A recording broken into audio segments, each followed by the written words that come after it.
Welcome to the Health Fix podcast, where health junkies get their weekly fix of tips, tools, and techniques to have limitless energy, sharp minds, and fit physiques for life. On this episode of the Health Fix podcast, I'm interviewing Dr. Fred Moss. He's a recovering, retired psychiatrist with over 40 plus years of experience in mental health across various roles and across the world. He's known as the un-doctor, and he's a fan of un-diagnosing, un-medicating, and un-doctornating his clients' lives. Now, he has a very fascinating approach when it comes to psychiatry and how he sees mental health and mental health medications. In this episode, we're going to dive deep into the mental health industry, the good, the bad, and the ugly. So let's introduce you to Dr. Fred Moss. Hey, health junkies. I have Dr. Fred Moss on today, and I'm excited to talk to him about mental health, the mental health industry, and finding your voice. So what a fabulous concept here, finding your voice and the true connection between finding your voice and your mental health. So Dr. Fred, welcome to the Health Fix podcast. It's really great to be here. Thanks for having me. It's just a privilege and an honor to be with you. Thanks, Jannine. No problem. My pleasure. You know, I have a very interesting history with mental health and psychiatry. My mom was a mental health nurse at a VA for many years.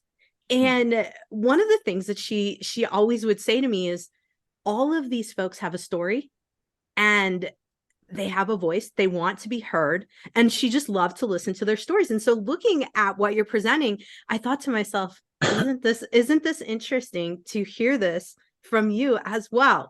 So tell us a little bit about how you came to discover the concept of the connection of not speaking your voice, your true voice, and the psychiatry aspect of things. You've had 40 years of expertise here, so I'd love to hear how it kind of unfolded for you. Okay, beautiful, certainly, and thank you for the question. So it's actually even closer to 65 years, because I was born to a family that was in disarray and chaos. And the whole idea was, when I arrived, I was to bring joy, communication, and connection to that family. I had two older brothers, 10 and 14 years old at the time, and my parents. And there was a disarray. You know, there was a place for me to come in and actually mend ways and create optimization in a family structure. Now, of course, I didn't know that when I was 1 minute old, but it doesn't matter. It was still my role. And it's what I did for the first several years of my life. You know, I was a bouncing bundle of joy, if you will. I was, always smiling. I was able to make a room laugh. I was really smart, and they kept me precocious. So I knew how to read and do math and all that kind of good stuff before I even went to kindergarten. So in school, I would watch at home. I would watch my brothers and parents communicate, and I could see them. I vividly remember being in my playpen and watching the four of them speak and think that I want to do that someday. Like, I want to learn how to do that. And I thought that, of course, that's where I would learn it, was in school. So when I arrived in kindergarten, that's what I was expecting.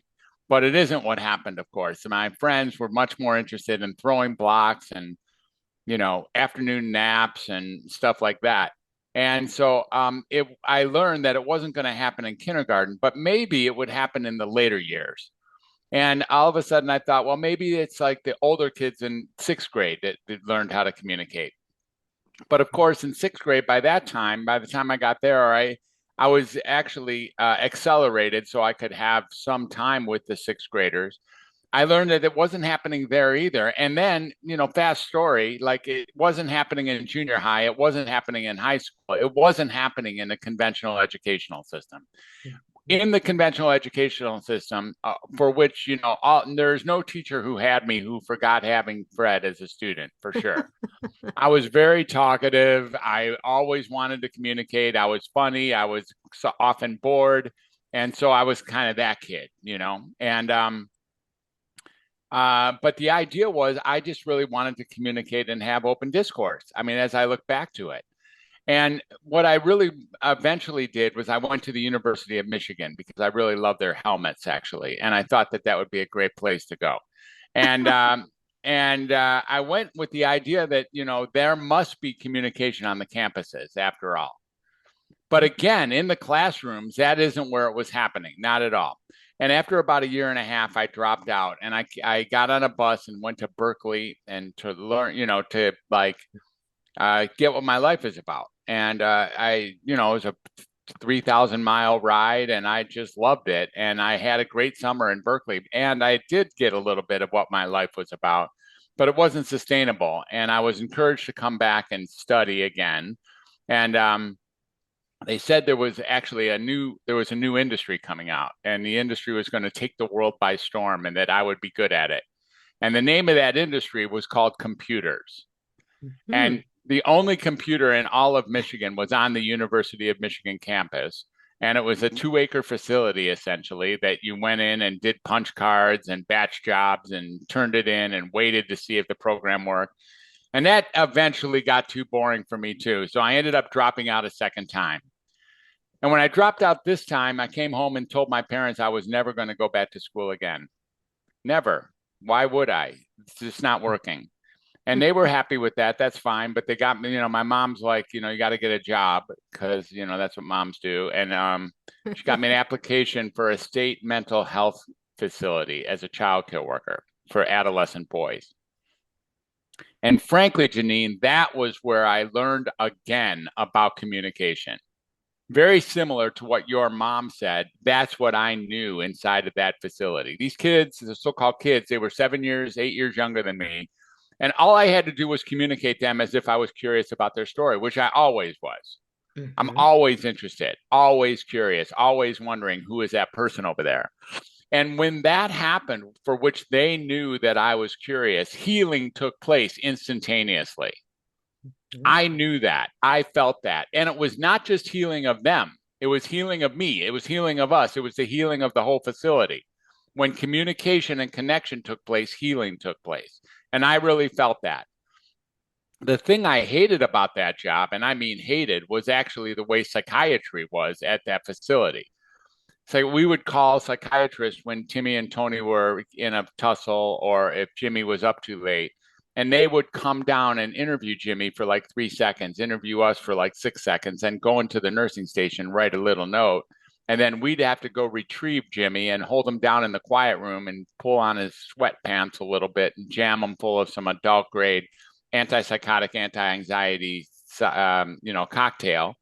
And if he was in a stupor for 24 hours, we would call that a success story. Well, that was so barbaric and so heinous. And by the way, just to make it very clear, is going on in most every hospital right now today still. Yep. So let's keep that in mind. This isn't something like, oh my God, you had to experience that. No, this is actually happening ubiquitously all over America still. Mm-hmm. And it's happening at all ages. It's not just kids. It's, this chemical restraint stuff is a real problem. I decided I would go back into psychiatry, actually, so that I could bring communication to the center of that field because I knew what healing was about. And that's why I went back to school a third time. I went back with the whole intention of going to medical school and becoming a psychiatrist. My brother had already been a psychiatrist now, my 14 older than me. And, I had some shoes to fill in order to just follow him. We are quite different, but he still is a psychiatrist. And in those years, while I was in training, there was a massive paradigm shift that took place in 1987. You might already be familiar with it. That was the introduction of Prozac. So Prozac altered the entire landscape of the whole industry and brought forth the whole notion of this really weird concept called biological psychiatry, or even weirder concept of a chemical imbalance causing the issues per se. Nevertheless, I had sunken costs. I was there. I had now done my training. I came out, as a psychiatrist, and I was being asked to be a diagnostician and a psychopharmacologist. And I did that. I did that over the next 30 years, duplicitously, I might add. I did that with soul sacrifice. I did that with with a fair amount of heartache. And so I've written over 100,000 prescriptions in my life. I've at least been in the chart of about 40,000 patients in my life. And none of them were really aligned with what I knew was really there. I did my very best to drive communication in the gaps of what was being asked from me. But what was being asked from me is just make hardcore diagnoses and then treat with some kind of medication, because that's what a psychiatrist does. If I ask you what's the difference between a psychiatrist and a psychologist, even as advanced as you are, you would likely say something like a psychiatrist is the one who prescribes medicine. 100%. That's just the difference. And I mean, that's how the thing has developed. Eventually, and I won't bore you with too many details, but eventually this got to be too old for me. I couldn't do it very much anymore. And in 2006, I started doing something that was apparently seen as radical. And what it was I started taking people off of medicine. I mean, if I can put them on, I can take them off. And so I took off my lower risk clients off of their medicine. And what happened? They got reliably better, way better. Like way better. And in most cases, their diagnosis that they thought they had just simply disappeared. So I started doing it with a broader base, and the same thing happened. And then we started learning that some people or some systems don't even want the identified patient to get better. It's very important that the identified patient stay the identified patient. So I ran into that. I learned a lot about the so-called radical nature of coming off of medicine. And also began to see what undiagnosing could be like. Eventually, I took as many clients as I could off of medicine and closed my practice in Cincinnati and started doing traveling doctor. I was a locum tenens all over America, and actually in Europe, and even I did some work in Thailand and Nepal as well. And so there I did telepsychiatry. I was ahead of my time in that field as well.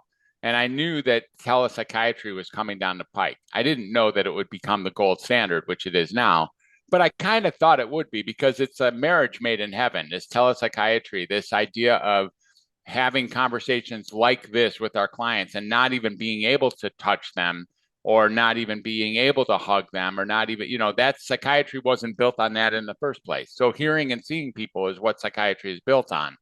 And I knew that this was a great space to work from. Anyhow, as the time went on, psychiatry continued to ask me to do those things.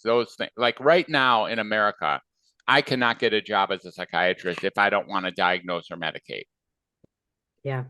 It's unbelievable, really. Like this guy, you should see my resume. My resume is ridiculous. I have the strongest resume of any psychiatrist I've ever seen. Frankly, because I left so many jobs, but I did leave jobs because I couldn't communicate anymore. They weren't asking me to help people. They were asking me to actually keep people where they were. So the treatments and the diagnoses I learned often advance or increase, perpetuate, and in some cases cause the symptoms they're marketed to deal with. Now, I learned this, and it's a hard thing to learn. And of course, when I learned it in the field, I wanted to scream it from the mountaintops. I wanted to shake people by their collar. But being violent about it doesn't get anything done. Screaming and telling my colleagues that might be hurting people, or telling parents that they might be hurting people by medicating their children, is really a hard task to take on. The more emotional I get about it, the harder it is for those people to hear me. And my job is to have them hear me more than to speak my truth. My truth doesn't even matter if who's listening doesn't hear me. That's true. Right? It's really important. So I did what I could to calm myself down and started realizing that I'm not mad at the medicines. I'm not mad at the industry. I'm not angry with doctors. I'm not angry with insurance companies or big pharma or any of that. After all, those things are just inert. They're just not, there's nothing to them. They're just part of a system. There's no such thing as big pharma. Big pharma is a concept. There's no such thing per se. There's no big pharma over there. That's not really it. You can't have a discussion with big pharma. You can't call big pharma on the phone. You can't write an email to big pharma. You can't do that. So I began to see that the only entryway that we have is inside of the people who are agreeing to the diagnosis that they have. It's not even the diagnostician's problem. If I tell you you're an elephant, you're not an elephant until you agree that you're an elephant. And then you are an elephant.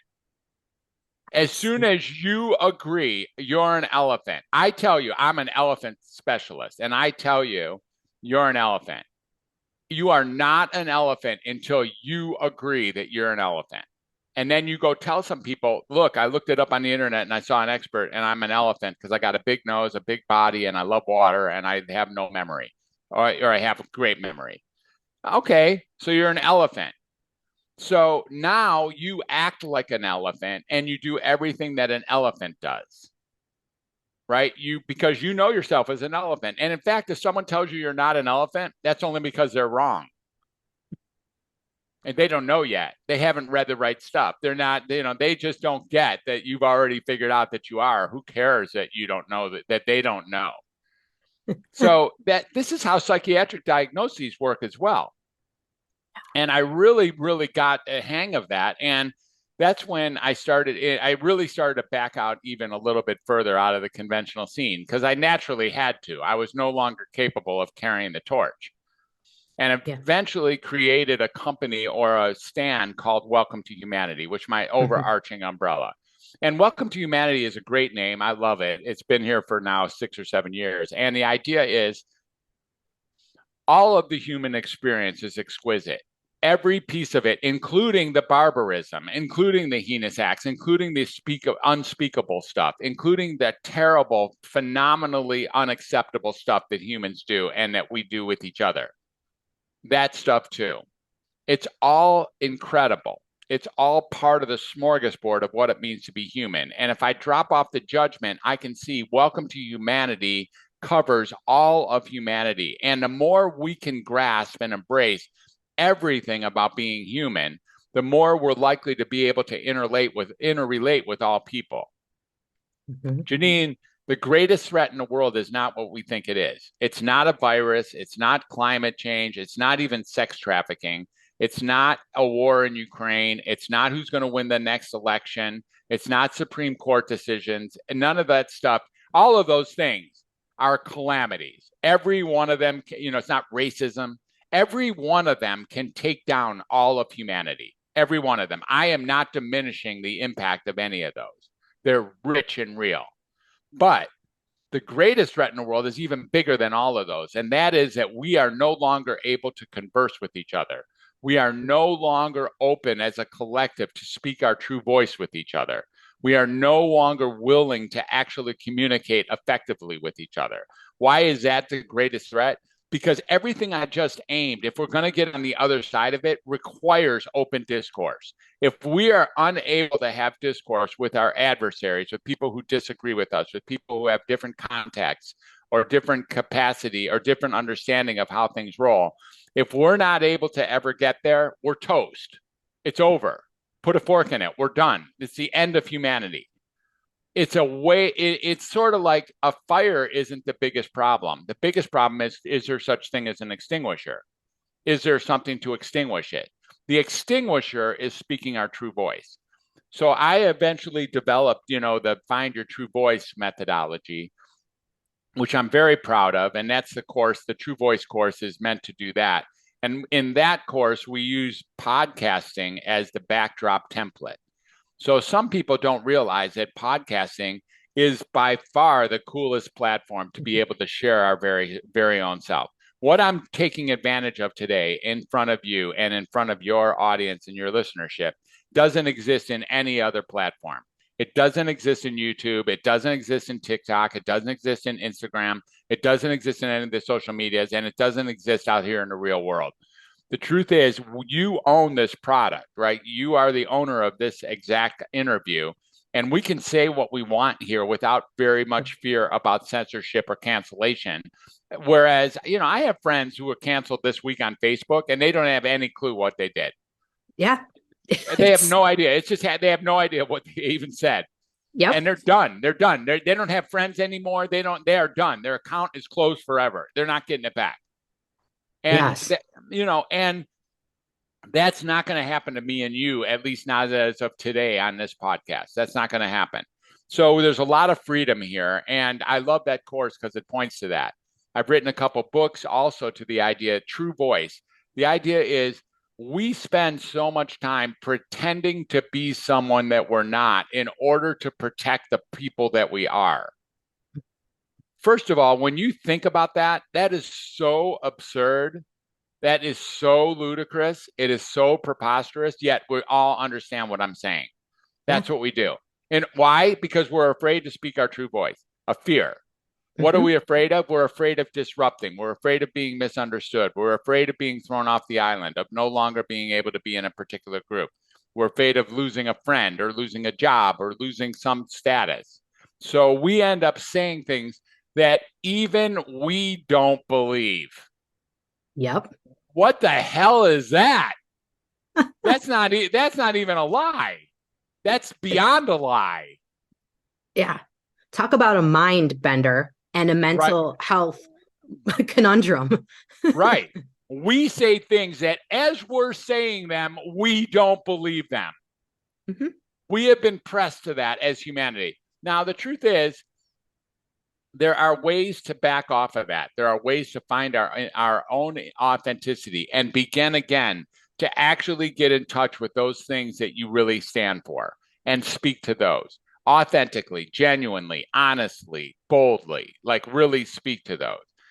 I have it, and this is really where your question was, and I've had a long answer. Thanks for giving me the time, is that mental health issues are really a function of the inability to communicate effectively with others. Either that people aren't hearing you for who you are, or you're unable to speak or express yourself in a way that is aligned with who you are. It is sort of a self-expression deficiency, like self-expression deficiency disorder, you could say. It's like, it's not attention deficit, and it's not social anxiety, and it's not like something coming down from the heavens called depression or anxiety or even psychosis, even hearing our own voice. We hear our voice. I promise. You have a voice there. You do. You do. Try shutting down that voice. Oh, that's tough. You're not doing it. You're not doing it. Some people are like, I don't have a voice. I was like, no, that's the voice you have. The one that's telling you don't have a voice, It's like we have voices, and yet we have the audacity to call people abnormal when we don't have a definition of what normal is. So what's really, really interesting more than anything is that mental health and therefore mental illness are conversations primarily that are variable. For instance, back in the day when I was in medical school and doing my residency, one of the primary indicators that someone was psychotic, like you would think that the indicators wouldn't change over time. Like a broken arm is still a broken arm, right? You're right. A broken arm in 1970 is the same broken arm in 2023. It's a broken arm.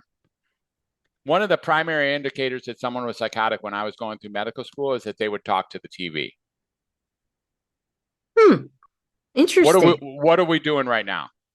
We're talking to a version of a television. Absolutely. Everybody is. Yes. In fact, now it's almost to the point that if you really want to be called psychotic, show that you don't know how to talk to a TV. It's actually gone to that point. And if you don't know how to use your phone, if you don't know how to use your computer or your laptop or your tablet, you've obviously been under a rock long enough that we have to question your entire sanity. Like, that's so twisted. And since there's so many paradigmatic shifts that have taken place over time, this conversation of mental illness is a variable. It's a variable. It is not a constant. And therefore, since it's a variable, it is subject to overwhelming transformation. A total transformation of the narrative is what's available. And that's what I'm a stand for, is actually altering that whole notion of what mental illness is, so that we can start treating it in ways that don't include jamming Tommy with injectable chemical restraint cocktails. So that's a little bit about how I got to be who I am. That's a fabulous story. And it opened up, I mean, I have so many things that now directions of things I want to ask about. Probably the first being this, because I'll make a statement as a naturopathic doctor who has prescribing rights in Washington state. I have prescribed more medicines than I ever thought I would as a naturopathic doctor. Now, how messed up is that? Exactly. I mean, it's incredibly disturbing to me and has worn on me for, I mean, I can't tell you how many years, and why I stepped back from full-time practice, because your sertralines and like, I'm like, I am prescribing antidepressants to people because their primary care doctors can't get them in. They're on them. I'm trying to bring them off. All of this controversy of, no, don't take that patient off that. It's a lot. It's fueled. It's very intense. And one of the things that I really want to bring up, because my focus in practice is on perimenopausal and menopausal women. And this is a huge state at which here's your antidepressant. Yeah. Here, and ADD seems to be the diagnosis for everyone. Help us to understand what is going on with that. Yeah, that's very interesting. So I saw, by the way, that you're a graduate of Bastyr, and I love the whole idea of Bastyr. When I first ran across it, I was looking for something to put in my will somewhere that said, if where would you send me? Where would I want to go if something happened to me? If something happened. And I thought Bastyr was one of the places that came up in my list of, like, can I get someone who would at least take a holistic look at who I am rather than at the allopathic default. Now, looking at what you're saying here about ADD, this is fascinating, right? This idea that this is a crazy world. Things are happening so fast, and we are being asked to handle so many overwhelming phenomena and challenges every single day. And instead of really realizing that the system is over asking us, over demanding of us, the system is asking us to stay focused on shit that isn't even like relevant. Yeah. Right? They're asking us to stay focused on things that are not even interesting. And that if we can't stay focused on something that's not relevant or not interesting, we are willing to blame ourselves for the deficiency. Mm-hmm. The truth is, the system is completely blown out of control. And the system being sort of the challenge of what it means to live in society.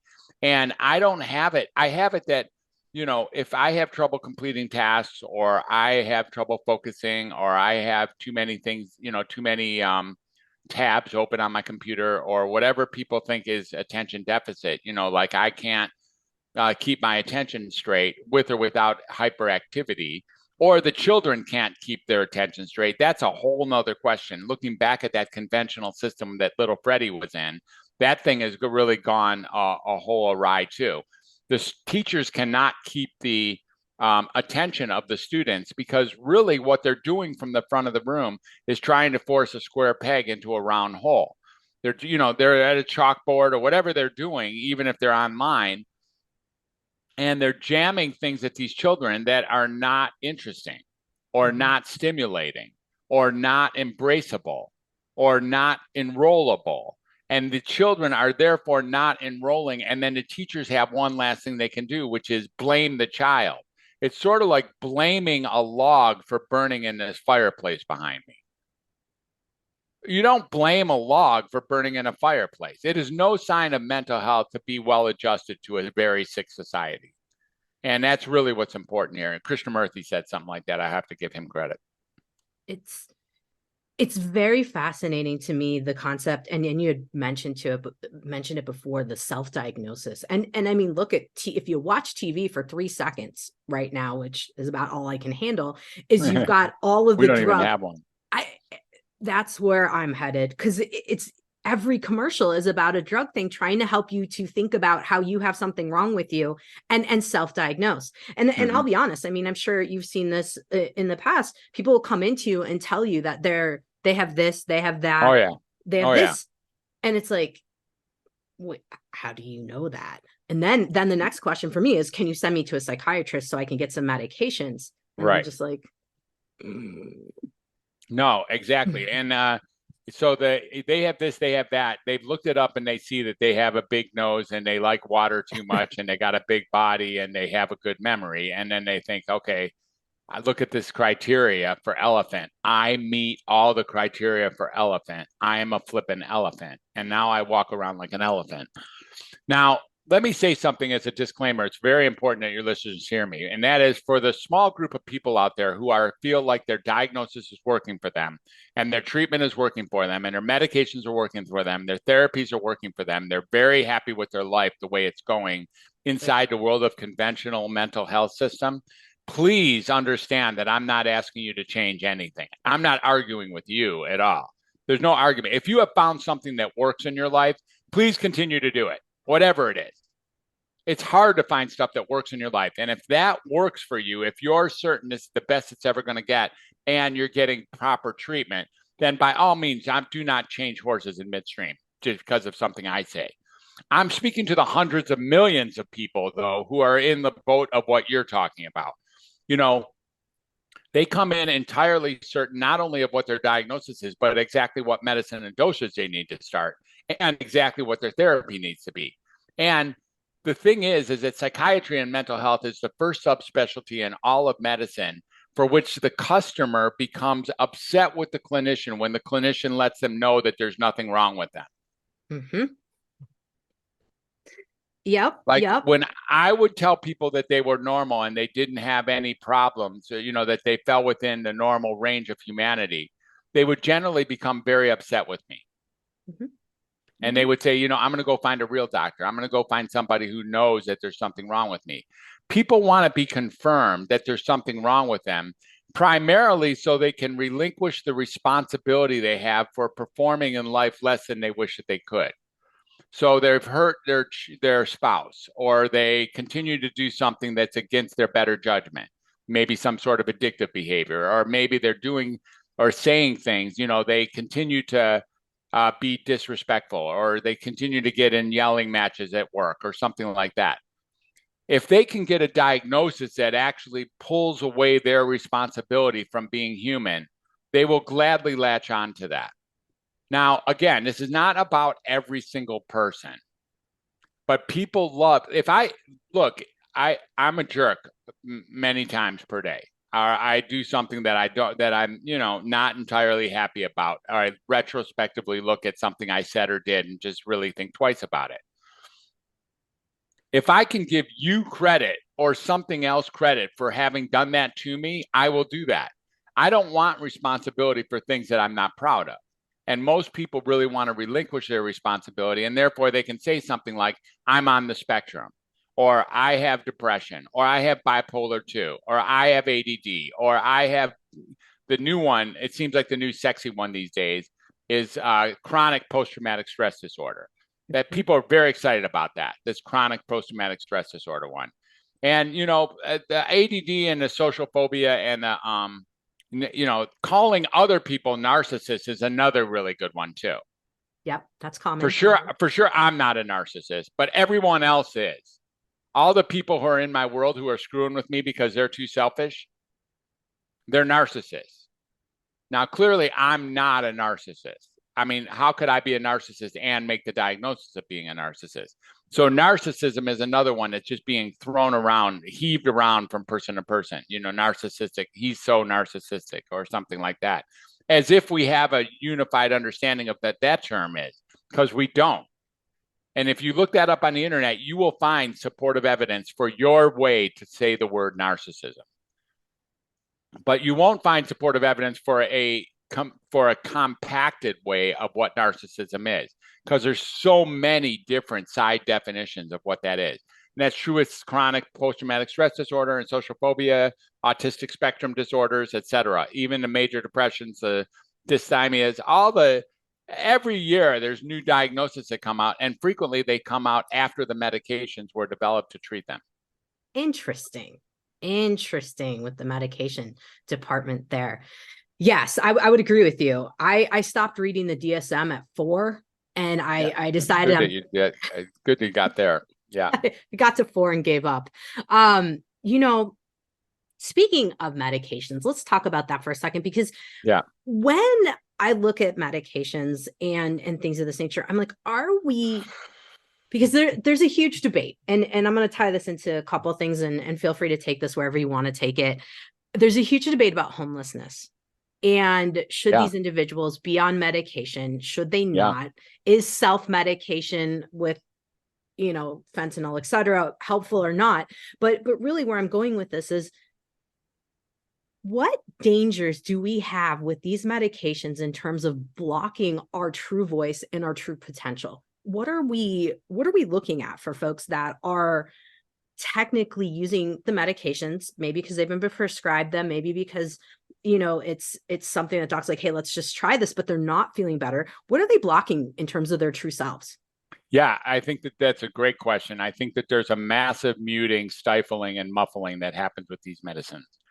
I think that, that's the general intention of the medicines. For instance, if you go in and you want your depression relieved, these medicines might indeed relieve your depression, but they also relieve your ability to have any mood whatsoever. Mm-hmm. They just totally blunt everything. Yeah, libido's gone for sure. And it's not just that. It's like, you can't feel sad, you can't feel happy, you can't feel good, you can't feel, angry, you can't feel anything. And the truth is, if you come right back in and look for depression, it's not there anymore. But nothing's there. Nothing's there. So you could say, yeah, that's a cure. I have a story that a little bit allegory about that. It's like if I had a mosquito bite on my elbow, and I came to you and you said, I have somebody in North Seattle that's a expert in mosquito bites on elbows, and I'd like to send you to him. I'm like, okay, awesome, Jannine, let's see. So I make an appointment. I go to his office and I go in there, and he, takes down his spectacles, and he's got his white shirt, white coat, and everything. He's like, let's see that elbow. And I show him his elbow, and he's like, oh yeah, that's a mosquito bite, all right. I've seen a lot of mosquito bites. That's a mosquito bite on an elbow right there. I was like, I know, and it's great. He goes, I'm the best in the world at curing those. I'm like, okay, that's why Jannine sent me here. So let's go. He goes, it's only going to hurt for a moment. It's like, okay, let's rock it. I want this mosquito bite's in my way every night, and I can't get it to go away. He says, here's what we're going to do. We're going to cut off your arm at the shoulder. Okay. And you're like, okay, let's do it, as long as it cures the mosquito bite. So we do it. And then he says, come back in 2 weeks, we'll check. And when we come back in 2 weeks, he looks for that mosquito bite, and it's simply not there. A cure, indeed. But what's the cure? What's the cost? The cost is you don't have a flipping arm anymore. And so when you speak to a true voice, what's happening frequently is our concept, our access to other dimensions, to spirituality, to what love really might be, to our own meditative qualities, to our, to our capacity to, for mindfulness, etc., is also shaved down.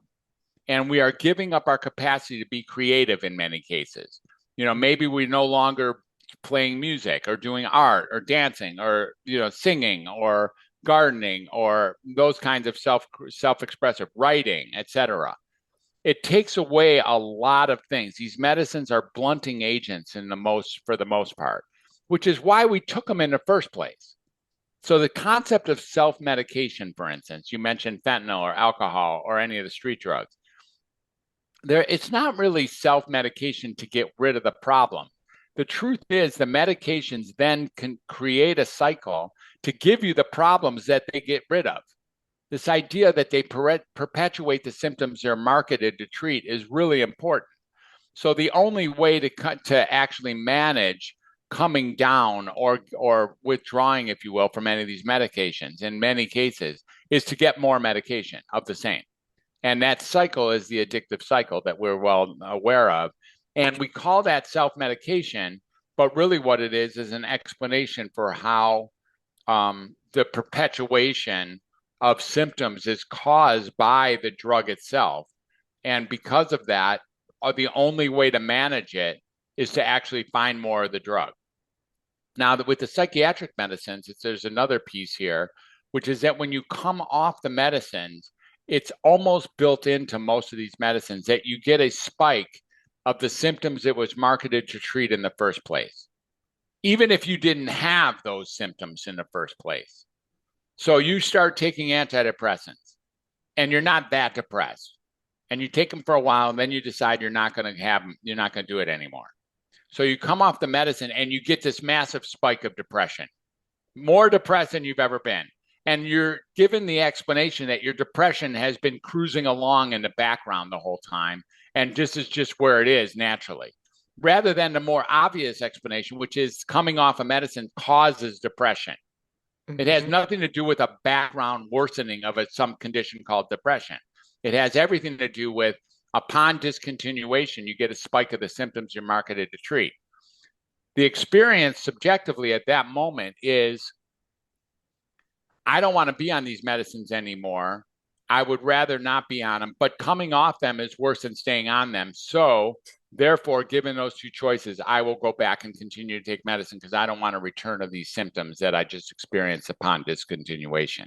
That's also a phenomena inside of the psychopharmacology industry that is, it's pretty prevalent and pretty predictable. Oh, I've seen it over and over again in a cycle where, you know, in the natural medicine world, we're trying to get in other things that would kind of mimic and try to use it to like 5-HTP, for example, Yeah. is just one thing, you know, to try to mimic. But the ones that I have the hardest time with is some of the anti-anxiety, but also some of the ADD meds like Contrave and Yeah. things are not. Contrave is a whole. Concerta. Yes. I'm a naturopath, folks, so don't. That's okay. But yes, Concerta, the blood pressure, the heart rate, the racing heart, these are some of the things that, you know, for those of you guys who are listening, it's things to think about in terms of, yeah, the uptick in symptoms. And then it scares people. And then we have ER visits and urgent care visits. And can you speak to a little bit of the ADD, coming off the ADD meds a little bit, and how, you know, maybe we'll talk a little bit about how you're working with folks, or you have worked with folks in the past to kind of come off of these types of things and do it in a way that is safe, but also in a way that we can move past the uptick in symptoms. It's really difficult. So, I one of the monikers I picked up over time is this notion of un-doctor. And as the un-doctor, I undiagnose, unmedicate, and then un-doctornate people, pulling them out of the system that led to the problem in the first place. Now, what's really important to get is I have really found that some people, it's very difficult to get some people off of medicines. Why? It's because they have already determined that they're an elephant. And so they already know that they need elephant level care. And so when you pull the elephant stuff away, all they want to know is, what are you going to replace this with to continue to help me and fix me? When that question persists, I am at a loss. I can't, because what I really want these people to know is there might be nothing inherently wrong with them. That's what I want to get. So I do much better with people who are considering coming into the system than I do with people who have already bought into the fact that there's something wrong with them. So walking people off the Concertas or the Adderalls, the Ritalins, the Dextrins, even the Strateras, and the anti-ADHD medicine realm is not so simple, because there is physiological, kickback. And you do get like tachycardia at times, or you can have like little bouts of blood pressure increases or decreases. And those are really scary. You know, those at the moment, they feel really weird. You know, maybe they're like, you know, that's the silent killer, the idea that your blood pressure is going to go up. And so people don't want to go through that experience. What they can learn, however, is that by going through the experience and monitoring closely, as long as they're willing to buy that this is a medication effect and not a return of their own body's effect, you can walk off those medicines and in a few weeks have those symptoms actually be relieved, because it's an acute symptomology. It's something that happens in a couple of weeks and over time really does disappear. Now, it's not simple, and I can't promise that for everybody. I can't promise coming off of medicine is going to be easy, and I can't promise that it'll have no physiological effects. I would never do that. But the idea is that it is typically limited, time limited, and you can get on the other side of it safely with the help of supportive naturopaths, for instance, help of, you know, supplemental care, bioequivalent care, whatever kind of work you're using inside of NAD. That's one of the another successful recent surge. I have friends up in Seattle actually who are working with that, and there are other ways to mitigate the problems that arise that have nothing to do with the actual ADHD medicines. Huge, huge. I'm glad you mentioned that. I think one of the other things that is really, really important, and I kind of want to bring it back in again because we've kind of touched on it a couple of times here, is that identifying with an elephant or identifying with the diagnosis to the point that it becomes part of your identity. You're right. And this is, like you were mentioning, one of the hardest parts because we're almost de-identifying someone and trying to figure out, okay, now who are you? And this is when I saw your program that you have, your course. I was like, what a great way, yes, for podcasters, but also for folks to really find out who really they are without the diagnoses, without the doctor side of it, and really bring yourself into who you truly are. So tell us a little bit about how you've worked with clients, how you've worked in the course with folks, and how you're helping folks to really find out who they truly are on a really deep level, so that they're not identifying as elephants and things of that nature. Exactly. So it's a great question. Thank you. I have two courses, and I'm not sure if the Who Are You trailer is, I think, the one you're talking about. And that comes with the Healing the Healer course. That's healingthehealer.online. And that's a great course. I'm really, really proud of that course. It's a 10-module course with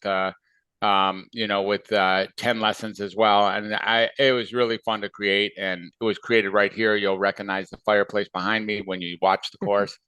And you can find that at healingthehealer.online. Now, the other course I have is the one I mentioned earlier, which is the True Voice course. The truevoicecourse.com is a more comprehensive course. It has 6 modules. It has 18 lessons. It has 54 prompts, and it has a 72-page workbook. And it's a 12-week course that comes with a mastermind. And the mastermind is with like-minded individuals who are utilizing my book, The Creative 8, which allows for creativity as a form of self-expression to move people forward. Now, here's the thing.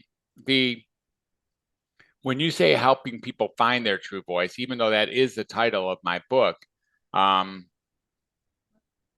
see right over there, and kind of you can see it. Got it. I see it. I see it. Nice. Strategically placed. You can see that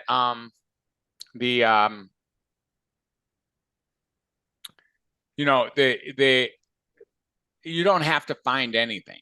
Right. There's nothing to find. That same little Freddie in his playpen watching my brothers and my parents deal with each other and falling in love with the notion of communication is there for you too. That who you were when you were 3 years old is still here. Your true voice actually sits with that person, and it's been with you the whole time. Why are you here? What is important to you? What matters to you? Usually it's in the form of, to create friends, to have love, to accept other people, to be loved, to be heard for who you really are, to be respectful of others, to be compassionate and patient and forgiving, all those things that as kids naturally arose. So when finding our voice, what we're really doing is we're rediscovering our true voice. And the courses are built to actually shave off all the muck, all the mud, all the cobwebs, all the rust that we have allowed to land on us over time. And the crack in the cement has gotten so large over time, and we've never gone back to repair it. So what these courses do is they mend the cement cracks some, and they allow us through implementing incremental acts of increased self-expression to arise so that we are now becoming more consistent with who we really are. No longer pretending to be someone that we're not in order to protect the person that we are.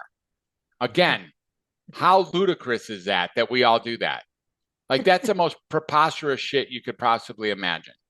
Pretending to be somebody you're not in order to protect the person you are. Not only is it silly and like absurd, it doesn't even work. you're still going to be dismissed. You're still going to be thrown off the island. You're still going to be haters. You're still going to be muffled and muted. That's still going to happen. So you might as well really get in touch with what really matters to you, which you already know. Underneath all the muck, you do know what matters to you, and so does everyone. And it's all very similar. More than anything else, we just want to be respected. We want to be accepted for, we want to be heard. We want to be heard for who we are and who we're not. We want to be able to make a difference in this world. We want this life to actually matter. Henry David Thoreau said, the mass of men go through life in quiet desperation and go to their grave with their song still in them. And, there's nothing more tragic than that. Who would want to live a life where nobody ever got to know who you were? Like, there's a possibility to make incremental shifts, and those shifts become addicting. Not only do they create a space for you, you start getting the value of not having to remember what you said yesterday, because all you have to do is be yourself. You don't have to lie to yourself or anyone else.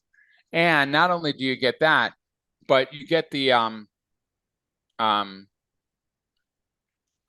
sorry, I forgot how I was going to go with this, but the like being yourself and really stepping into what's really important to you, and that's really critical. I think it's vital, and I think that's why we have a lot of medical practitioners, like the Healing the Physician, Healing the Healer course. I think that's why we have so many docs, medical providers as a whole, who are quite sick in many ways, and also really struggling with anxiety, depression, things of that nature. I mean, I will fully admit that I had to step out of my practice because of the parameters that the health system was placing on me. And I was like, this is not me. And I, even to this day, still working within some of the insurance realm, I can't be me. And I say the word, I don't want to say the word can't, because that's not true. I can be me, but I think this is where a lot of medical providers are really struggling, and why we might be losing so much of the help that could be useful here. Right. Yeah, there is a real risk that we are losing our capacity as a collective to generate health, by actually, kind of lying to ourselves, like not taking what we know to be true and putting it out in front of us. It becomes really interesting, when we start speaking our true voice, there is an addictive quality to it. Like, we start getting that it's easier to actually speak our true voice than it is to make stuff up. And it becomes, we open up gates for other people to speak their true voice in our presence. And it becomes easier and more interesting, almost addictive, to actually begin to take incremental changes with the people that matter to us and speak more of our truth. It's incredible. I agree with you. And I do wonder, where we're headed in the realm of mental health, whether it is for, healers, providers, or whether we're looking at general health, because I do think being able to speak yourself, your truth and your voice is huge. And I love the idea of podcasting that's why I'm here. Because same thing, the not being able, and this is something you brought up right away, not being able to have a legitimate conversation, not an argument, not a I'm on this side, I'm on this side department, just a legitimate conversation has really been lost. And I love the podcast because we can talk about all these things and not have that censorship, one, but two, the freedom to speak how we need to. And I really do think that a lot of folks are suffering because of this, being afraid to speak because of being censored and losing jobs and things of that nature, like you're talking about. Right. Yeah. People for sure are being muted and muffled and stifled. And those are, feeling themselves as muted, muffled, and stifled, when in fact it's really a self-generated job. And the truth is, they're still speaking, they're just no longer speaking their truth. And they're saying that that's because they're muffled. And they're not muffled, because if they were muffled entirely, they wouldn't be able to say anything. they're ending up changing their baseline story to meet what they think are the parameters of what's acceptable. And that's, that's a really hard way to go through life, trying to fit someone else's mold that you don't even understand. So that's really important. Absolutely. Absolutely. Where were you, Dr. Fred, when I was like 14 and really starting to go into these things? Darn it. Well, speaking of that, I think a lot of folks are probably thinking right now, like, okay, this is great info. They want to probably know about welcome to humanity.net too, to kind of see everything. But one of the things that I was seeing too is that you have a film project in the works. Where's that at right now? What's happening there? Yeah, so the Global Madness Project was really something that was, it was given a launch before the pandemic crunched. And the idea was that I was going to be sort of the Anthony Bourdain of mental health, and that I was going to go around the world and see how mental health is dealt with in multiple different corners of the universe, from Australia to Zimbabwe to, Norway, and then, Arkansas, and basically see that in these different pockets, mental health is dealt with differently. When you start getting that there's two definitions to the same word, or even more than one definition to the same concept, you start seeing that none of the definitions work. So the idea was ultimately to disintegrate our notion of what mental illness is.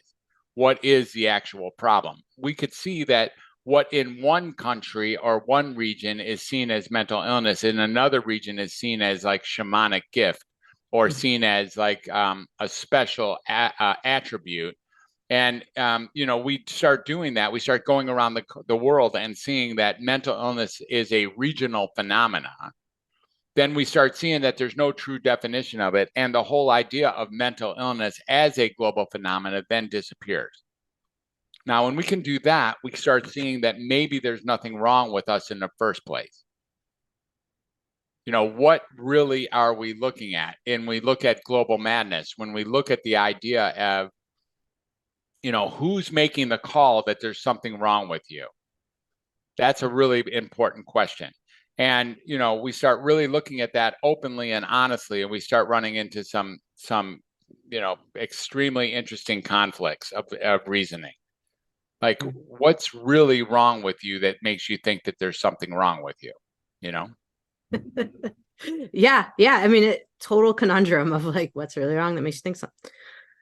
I know so many people, including, myself, for many years battled with that, and really, something I was going to imagine, just feeling like they were on the fringe of, why do I not fit in, or why do I have these different thoughts, and what's so wrong with me that makes it, like you just said. And so I think there are so many folks, Dr. Fred, that are going to love this interview and really hone in on like, okay, there is something I can do. And in podcasting has been a great thing for me, folks. I think it just to speak my truth, but also share. And I love connecting with people. So that always feeds that fuel for me too. So I'd like to know, on your end, Dr. Fred, like, obviously your website, obviously your courses, how can folks connect with you best to learn from you, to gain insight, to hear you speak? Give us all the scoop. Where can they connect? Yeah, I love speaking. I have a great time with that. That's you can ask any of my elementary school teachers as well. I've always enjoyed speaking my truth. And I'm glad to speak in groups. I'm glad to speak to small groups or medium-sized groups, even large groups, about what's really so inside the world of mental health and the revolution that we're about to face, with the idea that mental health, the way it's been done up until this time, has now reached an important turning point. It's possible that we can start looking at other ways to deal with each other that don't go down the default system of how we deal with mental health now. There's someone diagnosing you as having something wrong and then sending you through a hospital or through a whole system that is ineffective in the first place. Like, that does not create any kind of healing or cure, but actually seems to maybe, at least even in and of itself, seems to slow stuff down. If you like, slow what down? Slow a deteriorating process that's not stoppable. That's not even true. You and I both know there is access to treatments and access to redirections that can give us back our own mental health. It is Yep. it's not a permanent phenomena, this concept of being mentally imbalanced at all. So, the best way to really look for me is probably at my Dr. Fred, drfred360.com. Okay. drfred360.com is a place where you can get all the pieces of who I am. And, there's a lot of freebies there. There's, you can get free access to my books, the 2 books that I've written, as well as access to a couple of to my podcast history. And I really love just kind of opening up, the idea of like taking courses, or of having taking courses can be very helpful. But another thing that can be helpful is just having conversations. Having open conversations where we can really talk about working together, either individually or as a group, is something that becomes really available inside of this world. And so I'm hoping that people would be interested in that. And in drfred360.com, there's ways to contact me.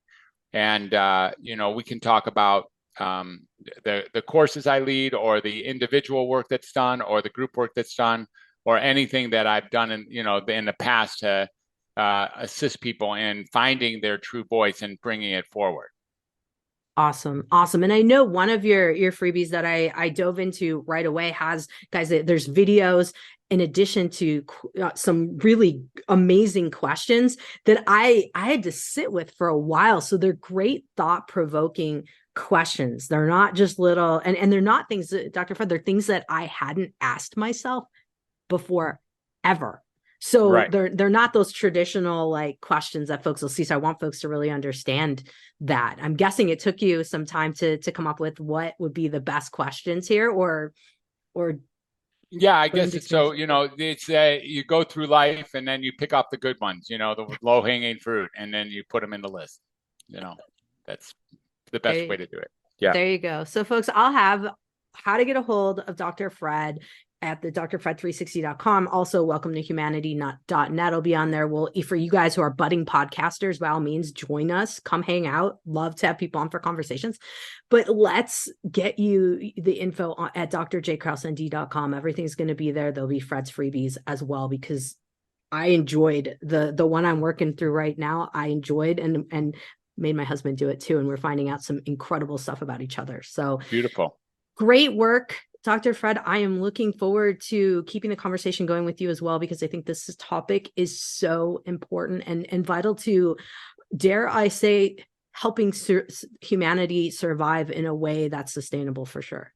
Yeah, that's really great. Yeah, it is. Now's the time. If we don't take a handle on this now, it's like 1 minute to 12. If we don't take a handle on this right now, then we can just pull down the curtain. If we don't put our handle on our collective mental health and actually take some bites out of it and start looking at directions where we can work together and work with ourselves in a way that is like,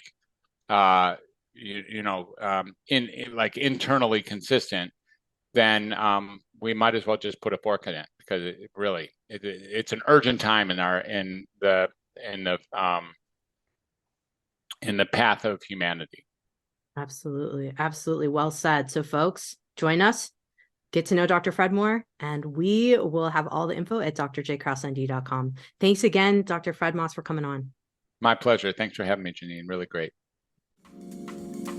Hey, fellow health junkie. Thanks for listening to the Health Fix podcast. If you enjoyed tuning in, please help support me to get the word out about the podcast. Subscribe, rate, and review, and just get that word out. Thanks again for listening.